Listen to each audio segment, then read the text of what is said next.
warahmatullahi wabarakatuh. Untuk pertemuan perkuliahan kita hari ini tentang materi pelibatan dan pemberdayaan karyawan dalam TKM.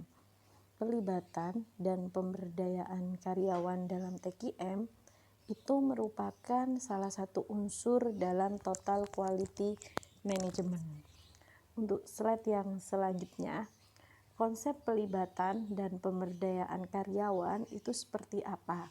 Yang pertama, pelibatan karyawan yang ada di sini adalah proses pengikutsertaan karyawan dalam pengambilan keputusan dan pemecahan masalah. Nah, yang di sini biasanya terjadi dalam suatu perusahaan atau dalam suatu sekolah atau dalam suatu organisasi tidak melibatkan karyawan dalam pengambilan keputusan atau pemecahan sebuah masalah. Tapi di sini ada salah satu unsur yang disebut pelibatan karyawan yang dimana seorang pemimpin mengikutsertakan karyawannya dalam pembuatan keputusan dan pemecahan masalah.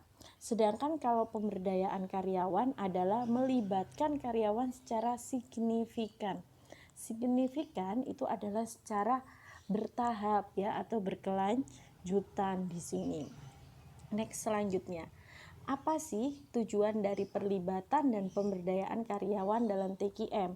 Kenapa perlibatan karyawan dalam TKM itu merupakan salah satu unsur dalam TKM? Adalah tujuannya untuk meningkatkan kemampuan organisasi untuk memberikan customer value atau memberikan pelayanan yang terbaik. Kan kemarin ada 4 unsur penting dalam TKM. Salah satu yaitu kepuasan pelanggan. Maka dari itu kita melibatkan atau pemberdayaan karyawan dalam mencapai sebuah mutu di sini. Next, selanjutnya, implementasi PPK. Jadi pelibatan dan pemberdayaan karyawan dalam TKM itu disingkat atau ada inisial yang namanya PPK yang pertama. Di sini yang pertama, implementasi PPK dalam TKM langkah yang awal adalah manajer atau pemimpin memberikan tanggung jawab kepada karyawan. Jadi pemimpin memberikan tanggung jawab pada karyawan yang sudah ditunjuk di sini. Setelah itu sudah menunjuk satu karyawan atau lebih dari beberapa karyawan dengan tanggung jawab masing-masing, memberikan pelatihan kepada karyawan atas tugas yang diberikan. Jangan bukan hanya menunjuk dan memberikan tugas, tapi memberikan pelatihan, pendampingan, itu yang disebut dengan pemberdayaan karyawan di sini. Yang selanjutnya yaitu komunikasi dan umpan balik yang diberikan kepada karyawan. Setelah menunjuk salah satu karyawan atau beberapa karyawan dengan tugas masing-masing, seorang manajer di sini atau seorang pemimpin harus berkomunikasi atau memberikan umpan balik. Contohnya, ketika orang itu diberikan tugas menjadi sebuah ketua pelaksana proyek apa dia ditanya bagaimana sudah melaksanakan tahapan apa saja dalam perencanaan, sudah berapa proses dan sebagainya di situ. Di sini seorang manajer atau pemimpin harus berkomunikasi, harus memberikan umpan balik setelah melakukan pelatihannya. Yang selanjutnya adalah memberikan evaluasi dan memberikan penghargaan terhadap karyawan sebagai kontribusi akan kinerjanya. Biasanya seorang pemimpin hanya komunikasi bagaimana tugasnya, sudah selesai sudah. Tapi seharusnya di sini pelibatan dan pemberdayaan karyawan harus dievaluasi. Tugas Anda itu sudah bagus. Ketika tugasnya sudah bagus, kita harus memberikan reward atau penghargaan. Kalau dalam dunia kerja bisa dengan naik jabatan dan lain sebagainya. Bisa juga rewardnya nanti dalam bentuk hal lain di situ Itu adalah 4 langkah atau 4 implementasi PPK dalam TKM yang harus diperhatikan. Yang tahapan 1 sudah menentukan siapa yang diberikan tanggung jawab, memberikan pendampingan dan pelatihan, habis itu berkomunikasi dan memberikan umpan balik. Setelah itu sebagai manajer atau seorang pemimpin harus mengevaluasi. Dan ketika kinerjanya bagus bisa memberikan rewardnya tergantung pada situasi dan kondisinya. Next, hal-hal yang harus dihindari ketika PPK dihindari dalam implementasi PPK dalam TKM itu sendiri. Apa sih hal yang harus dihindari agar PPK itu bisa berjalan secara maksimal? Yang pertama ya di sini, memulai kegiatan adanya strategi yang sistemik ya. Kalau ada sesuatu yang tanpa ada strategi yang sistemik, ya sistemik itu berarti secara prosedural, sistematis dan lain sebagainya.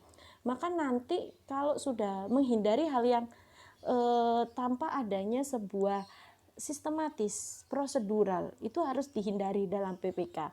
Yang kedua, PPK tanpa adanya kepemimpinan yang aktif. Jadi kalau ada kepemimpinan yang tidak aktif, maka itu harus dihindari.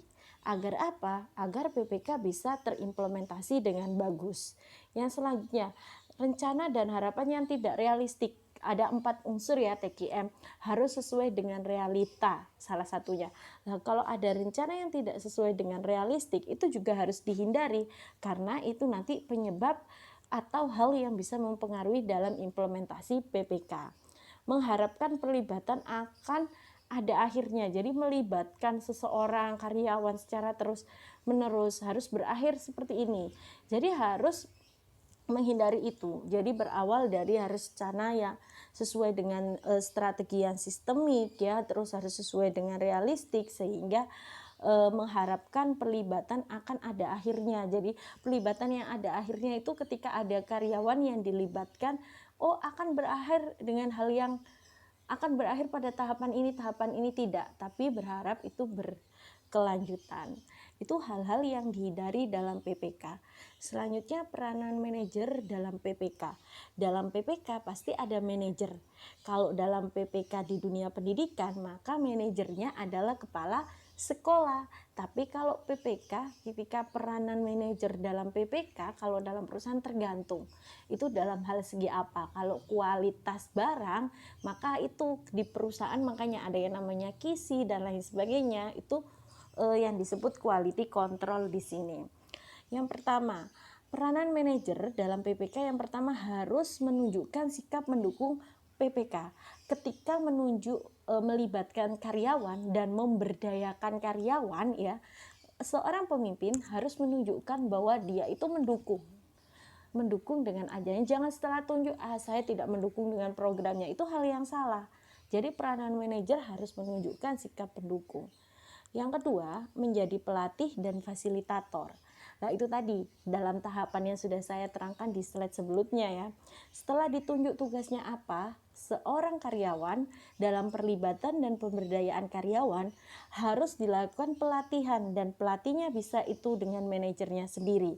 Kalau manajernya tidak bisa melakukan pelatihan, bisa sebagai fasilitatornya. Dengan manajer itu mendatangkan seorang pelatih di sini. Selanjutnya, menjadi model peran.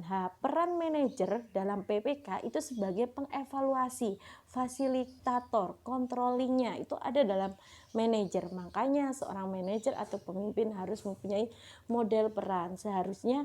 Dan yang terakhir adalah menghargai prestasi karyawan. Jadi seorang pemimpin itu harus menghargai prestasi karyawannya di sini dengan memberikan rewardnya bisa ya, kalau akhir tahun di sebuah perusahaan ada yang rewardnya memberikan bonus 1 kali gaji, bisa juga rewardnya naik jabatan ketika ada karyawan yang aktif berperan serta ketika di dalam perlibatan dan pemberdayaan karyawan bisa diberikan rewardnya di sini.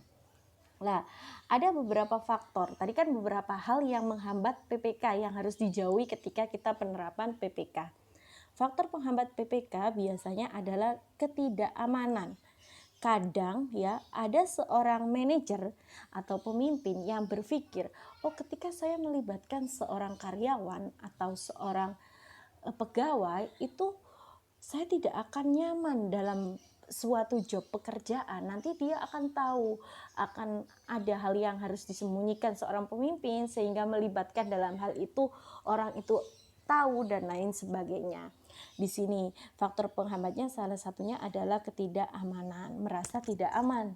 Di sini nilai pribadi dan sifat egois para karyawan. Kadang ada karyawan mempunyai nilai pribadi dan sifat egoisnya. Saya itu kenapa harus saya terus yang dilibatkan dalam pemberdayaan? Kadang kan ada seorang pemimpin, dia yang hanya melibatkan hanya beberapa orang. Orang itu menurut seorang pemimpin, dia itu sudah memenuhi kriterianya gitu.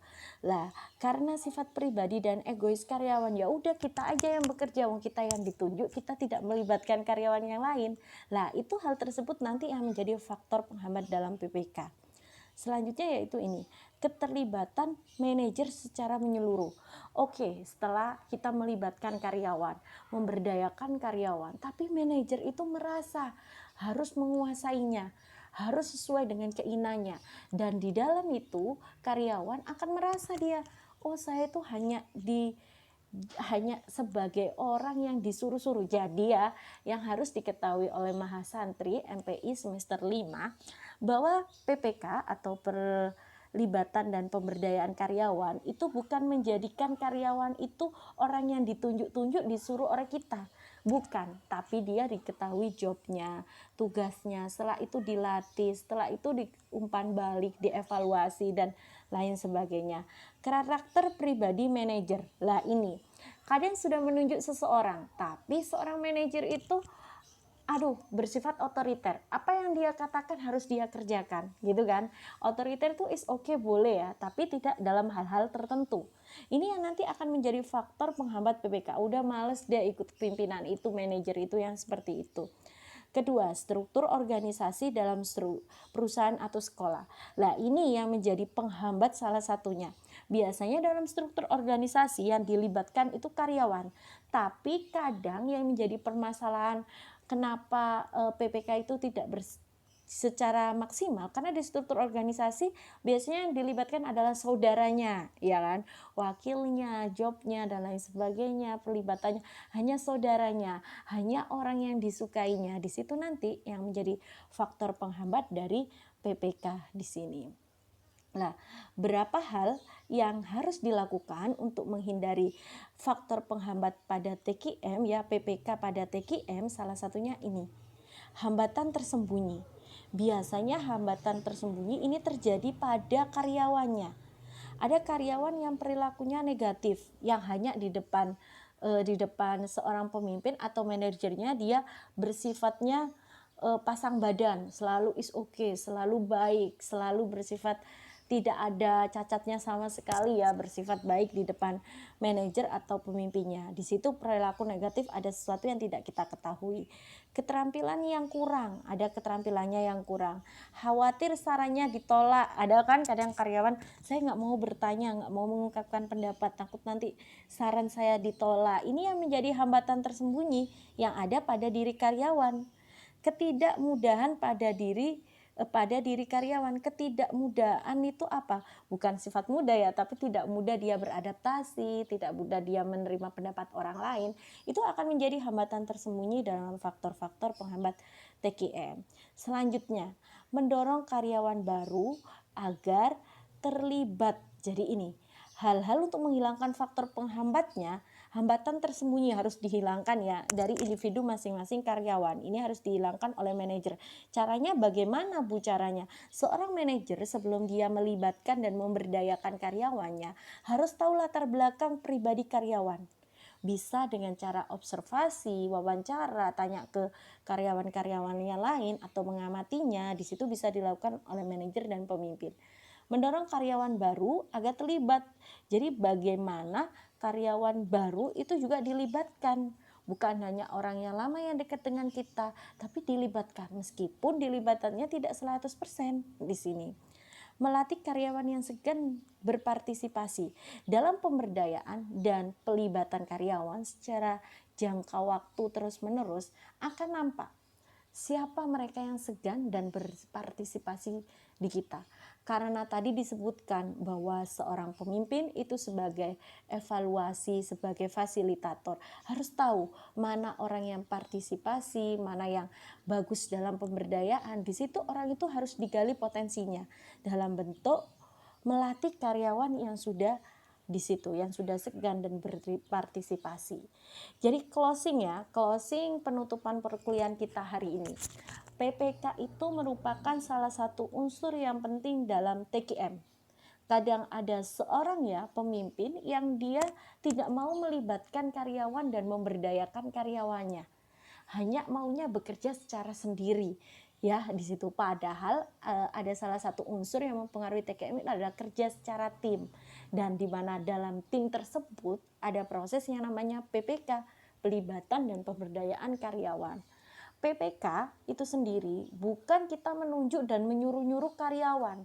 Kembali ke definisi awal, melibatkan karyawan dalam pemecahan masalah, dalam pengambilan keputusan, terus melibatkan karyawan dalam hal yang signifikan di situ. Dan itulah yang disebut dengan perlibatan dan pemberdayaan karyawan yang perlu digarisbawahi. Bukan menunjuk-nunjuk, bukan menyuruh-nyuruh, tapi melibatkan dan pemberdayaan secara langsung. Baik SDM-nya, dari segi kan dalam karyawan itu ada orang yang bisa dalam teknik, ada orang yang sebagai pemikirnya, ada orang itu kalau dalam karyawan di sebuah karyawan di sekolah, ada guru atau karyawan yang lain, beliau itu bisa mengkonsep, hanya ngomong aja, tapi tekniknya nggak bisa. Di sisi lain, ada seorang karyawan yang dia bisa tekniknya. Orang itu nek dikon kerja rikat, tapi nek dikon mikir-mikir gak iso. Lah, di situ yang disebut kita harus tahu, makanya kita harus tahu hambatan yang tersembunyi dalam diri masing-masing seseorang itu pribadinya seperti apa. Jadi itu hal yang mempengaruhi dalam PPK. Pemberdayaan dan perlibatan karyawan sangat penting dalam total quality management. Mungkin itu untuk penjelasan perkuliahan saya di hari ini ya. Terima kasih atas partisipasinya dalam perkuliahan hari ini. Semoga keilmuan hari ini penuh keberkahan untuk kita semua. Cukup. Wassalamualaikum warahmatullahi wabarakatuh.